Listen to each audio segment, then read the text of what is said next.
I'm Dylan Moore, the creator of Combat Fairies, and this is the True North Country Comics Podcast.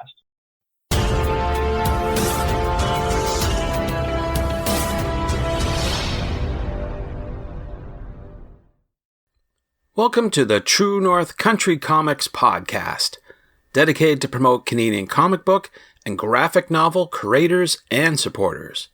I'm John Swinimer.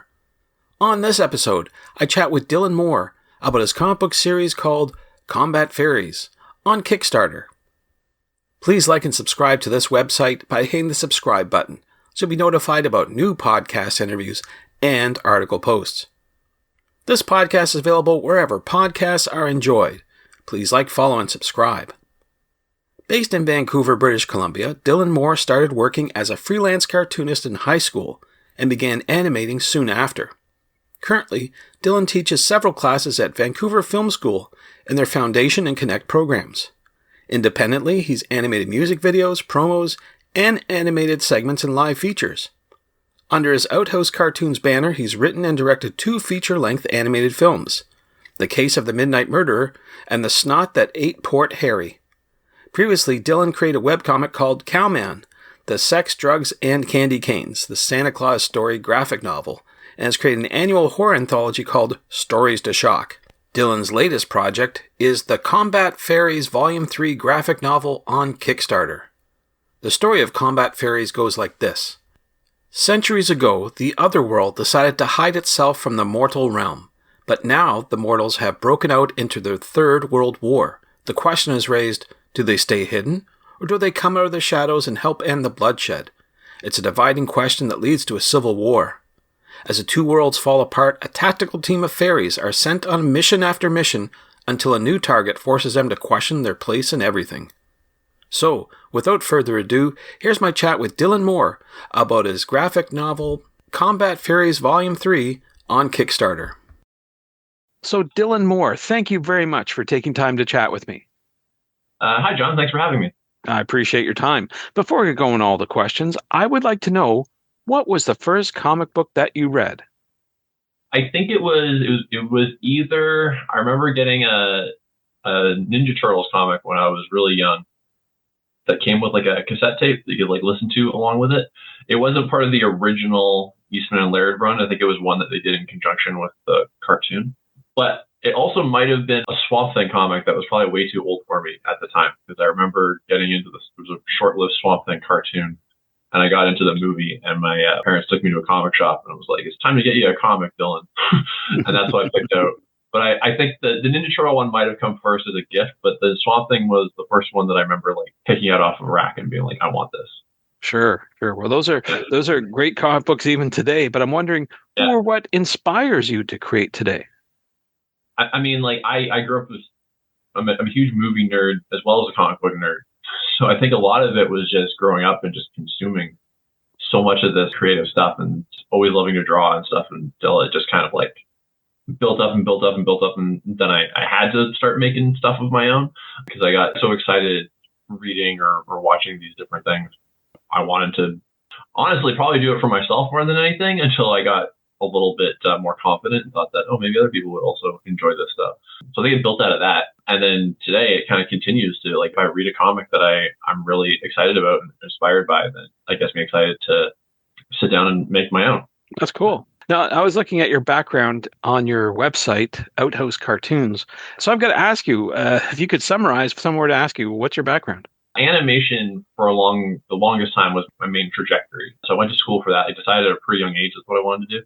And comics were always, just because I was a fan of comics and I liked making comics, but it was also, I just like drawing in general. But because I didn't know how to animate yet, so comics were a way to, like, I could tell my stories such as they were at that young age. So I went to school for animation, and then when I finished high school and started working around studios in Vancouver, as well as doing like freelance work for both animation and just general illustration, like wherever I could get it.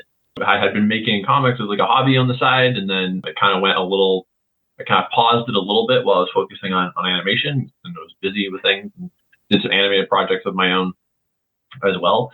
And then started teaching at Vancouver Film School, which where I still teach quite a few classes there. That's also part of what inspires me, honestly, is because the students and their excitement for different things and showing them different things and how to do different things and reminding myself of bad habits that I've maybe fallen into. And then I'm like, oh, wait, I'm telling you to do this and maybe I should be doing this. And that kind of creatively charges me as well.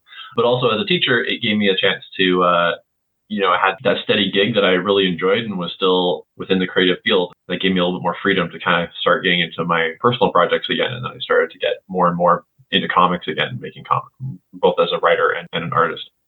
Yeah, that's a unique sort of position to be in, to be also a filmmaker and someone who's interested in making comic books. So I got to ask you, what is the intersection of comic books and film/animation? Well, I think, because I had that animation interest, but was in a position to do anything with it for a long time, but couldn't stop myself from making stuff. So I actually think from an animation standpoint, drawing comics so much actually really helps me a lot, because you have to, in animation, you're obviously making characters move, but in a comic book, you're trying to depict movement with like single poses and stuff. So I think even though I wasn't doing it entirely with formal training at that stage, I think I was still kind of learning as I was going and self-teaching a lot. So I think that translated a lot to help me as an animator. And then I also, one of the things I teach actually and have done as a freelancer as well is storyboards. And storyboards aren't all that different from comics. I mean, we don't have word balloons and the panels are always the same size and shape. But the composition, the visual storytelling, there's definitely a lot of overlap there. So yeah, like the writing of it has some differences. I mean, the tentpoles of the storytelling aren't that different, I guess, but just the way that you're telling it, obviously there's certain limitations to some that aren't in the other, and vice versa. You can do whatever you can possibly think of in a comic book, but in a film, whether it's animated or live action, you got to think about the logistics of how you're going to really make it work. But at the same time, you kind of have to imply a lot with a comic book, because you can't have every single beat of action on the page necessarily. But I think learning to do one kind of helps build on some strengths for the other, and vice versa, I think, maybe. Hopefully. Yeah, that sounds fair. Sure. So we're here talking about your latest Kickstarter project, Combat Fairies. So can you tell me a little bit about the story? What's involved and what's going to happen with it? The quick pitch for the series as a whole is it kind of this urban fantasy comic about this tactical team of fairies. I kind of refer to them as the Dirty Dozen of the fairy world kind of thing, with a bit of a kind of a punk aesthetic. The fairies themselves are very snarky and sassy and stuff. There's a lot of humor in the dialogue and things, with lots of action. Gets kind of bloody at times. Gets kind of dips into horror at times as well. They're only like 9 inches tall themselves, but they fight these like giant monsters and stuff. The story originally, that's kind of all it was going to be. It was kind of just, I was thinking like Monster of the Week kind of setting for it, and then I had this wartime setting and things, and I started to get some ideas for like kind of a bigger plot, more of an arc, instead of it being just kind of these random one-offs that I would just churn out when I had an idea. And then that arc kind of evolved into a full-length graphic novel, like a 12-chapter graphic novel, which I kickstarted in 2021, I think was when that one, I dropped it monthly digitally, and then I kickstarted the print version as a graphic novel. And then as I was doing that one, I realized I wanted to live in this world a little bit more. So I made a few tweaks to the writing as I went to kind of plant some seeds for what I kind of envisioned to turn it into a trilogy.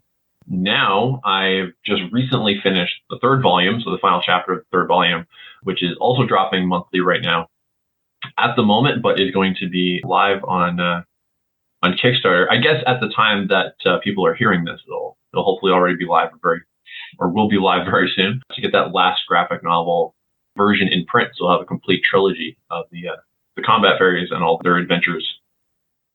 Okay. Now you mentioned Kickstarter. Can you talk about some of the incentives for backers who want to support you with your efforts here? So there's some digital goodies. I'm working on an art book. They'll have a bunch of concept art and some of the trials, like the test and trials that went through making it. So a lot of anecdotes and things like that about it. There's going to be a digital coloring book as well. On the print side of things, of course, you can get the graphic novel itself. Volume 1 and Volume 2 also available. So if you're just discovering it for the first time, you can get all 3 of them in one shot. I got postcard sets as well available, and art prints, both 8.5 by 11 and 11 by 17, which could be incentives on their own, or they could be add-ons to other things. I haven't 100% confirmed this just yet, but I'm also looking at getting a print version of a coloring book as well. That'll probably comprise of artwork actually from all 3 volumes, because previously I've only made the coloring book available digitally.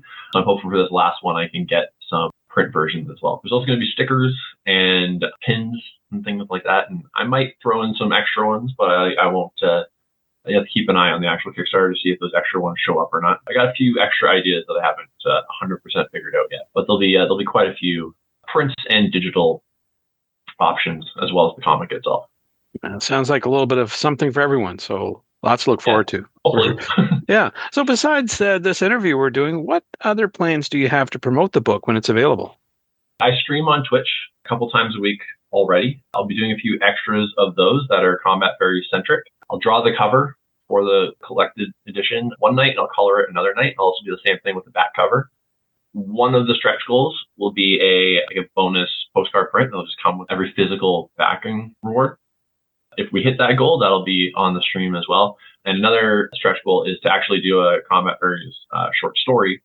Some of that will get drawn on stream as well. So there'll be a fair bit of Twitch stuff. I've also got a few videos that I'll put out, some behind the scenes videos, kind of thinking of editing together a little music video using just artwork to it as well. So there's lots of video stuff, kind of fun stuff to watch that'll hopefully be entertaining in its own right, but will also help get the word out there. It'll largely be on the socials. I'm on pretty much everything as Outhouse Cartoons, as well as Twitch and YouTube. Well, like I'm on this podcast here with you, and maybe pop up on another one or two as well. We'll see. Sure. Are you planning for any festivals or events for promotion? I'm going to be at just confirmed. I'll be at Rain City Comic Con in Vancouver in late May 24th, I think is the date. This is actually the first year that one's happening. There's no Vancouver locals who might be aware of VanCaf, the Vancouver Comic Art Festival, which I think they also have one in Toronto. I don't know if every province has one. And that's not happening this year, I think, for some reason. So Rain City is kind of happening in place of that. And there's another one where the dates haven't been confirmed yet, but it'll be around, I think it's going to be in June or July, I think. There's another one. I'll be appearing there as well. And there's a couple others that aren't confirmed yet, but hopefully there'll be some more on top of that as well throughout the late spring and through the summer. Very good. Now, you mentioned this is a trilogy, and this will be the third, but are there any future plans for this story, or is this pretty much it? For now, this is pretty much it. I have some notes for a potential video game. I'm not in a position to make that video game myself, but if I ever developed it further enough that I felt confident in pitching it or whatever, it is something that I would maybe consider. Especially with my animation background, I have considered the possibilities of becoming something. I'm very indie. I don't have the followership to convince Netflix necessarily that it's going to sell well. So that's a bit of a pipe dream, but that is definitely something I've thought of. In comic book form, the only thing I've considered is potentially a very short kind of prequel series that would maybe be like a 5-part graphic novel, I suppose, where each one would focus on the individual fairies leading up to them ultimately meeting. So that's one thought I maybe had. I've spent so long on this now, though, I'm pretty excited to take a bit of a break from the world and work on other stuff, but I could also definitely see me getting bitten by the fairy bug again. It's been weird finishing it because I've been very excited to finish it, but then it's also at the same time, it's like, wow, this has been a long time. This is almost a little melancholy about it. So I might find my way back to it, but chances that these three will be one contained, complete beginning, middle, and end story. So right. Now, I know you're working really hard to get it finished. Can you talk about, you just mentioned other things. Can you talk about other projects you have in the go, or is this pretty much you got to get this done first and then focus on other stuff later? I've got a few in mind. I haven't 100% settled on what I'm going to make my main focus thing. I do have an animated short film that I kind of would like to do soonish that I don't think will be too lengthy of an undertaking. So I think there's a good chance that will be what comes next. But I do have quite a few comics that I want to do as well. I've actually got one from that back when I was just doing comics as a hobby as a kid, there was one that I drew a lot that I've kind of in recent years been seeing maybe potential to kind of resurrect that and, change the things that were very derivative because I was 12. There's something about that imagination you have when you're a kid that I feel like could actually work now if I clean up some of the edges. So that's something that I'm, maybe will be my next comic book project. But I've got a few in the back of my mind that are varying stages of development. So I've been humming and hawing a little bit over which one I want to fully dive into next. But there will definitely be more comics from me. Probably not too long from now either. Great. Well, with everything that you got on the go now and in the future, where do you recommend that people go online to find out about you? Well, I just gave my website a much needed overhaul. So outhousecartoons.com would be a good start. I'm on all the socials. So if you go to that website, it'll link you to everything. But if you want to just go directly to the social stuff, Outhouse Cartoons on everywhere. I'm probably most active on Instagram right now, as well as been getting more and more active on Threads and Blue Sky also. But Instagram is just so handy from an artwork standpoint because it's such an easy scroll. So I think I probably post most frequently on there, I guess. But yeah, the website will link you to all that stuff. There's also a newsletter that you can sign up for on there as well. So you can kind of stay up to date on new stuff as they're coming out as well. And as well as news on where I'll be if you're in an area where I'm doing a show that you can come and maybe meet me. Thanks to Dylan for the chat.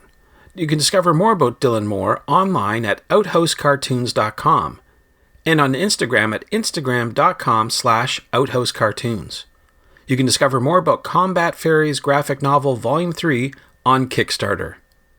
And thank you for tuning in to the True North Country Comics podcast. I invite you to visit the True North Country Comics website to listen to even more conversations about creators and their insight on making comic books and graphic novels. I encourage you to subscribe via the website so you'll be notified about new podcast interviews and article posts. This podcast is available wherever podcasts are enjoyed. Please like, follow, and subscribe. You can follow True North Country Comics on most social media sites, and you're encouraged to send any and all feedback to John at truenorthcountrycomics.com. Thanks for tuning in, and come back soon for another episode. Bye for now. True North Country Comics Podcast is copyright True North Country Comics, copyright 2025.